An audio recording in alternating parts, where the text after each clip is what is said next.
It's a standoff threatening to plunge the country into all-out political crisis and put it on a collision course with Europe, just as Romania gears up to take over the EU presidency. The Romanian opposition is attempting to derail the ruling coalition's decision to issue an emergency ordinance that would pardon politicians convicted of corruption.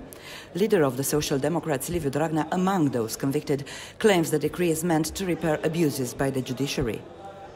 Găsește alte instrumente.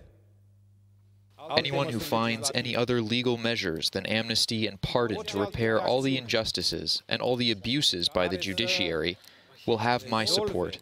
If there are no such measures, then stop hesitating. Dragnea has criticized the EU over its repeated warnings to Bucharest against interfering with the judiciary.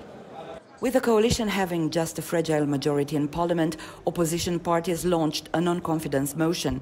The current government today is one that, through its actions, has pushed Romania outside of the European Union and has made a mockery of European values. And we have to stop this, and it is our duty to do this right now. Continuing the destabilizing of the rule of law state and the functioning of the justice will cover completely any kind of performance we will realize in this presidency of the European Union Council.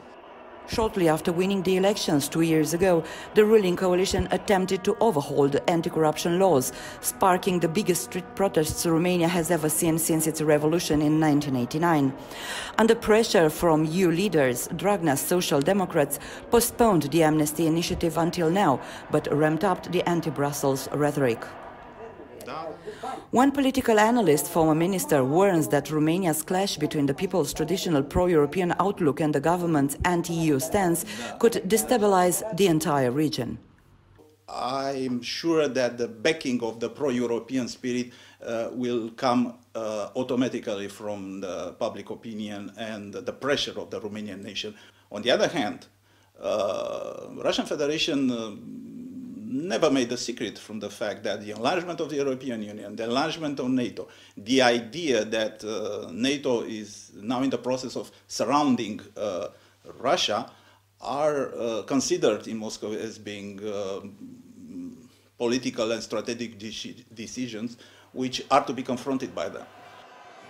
Romania hasn't seen such political tensions since the revolution that ended the communist regime. It's an internal power struggle with the country's fundamental relations with Europe at stake.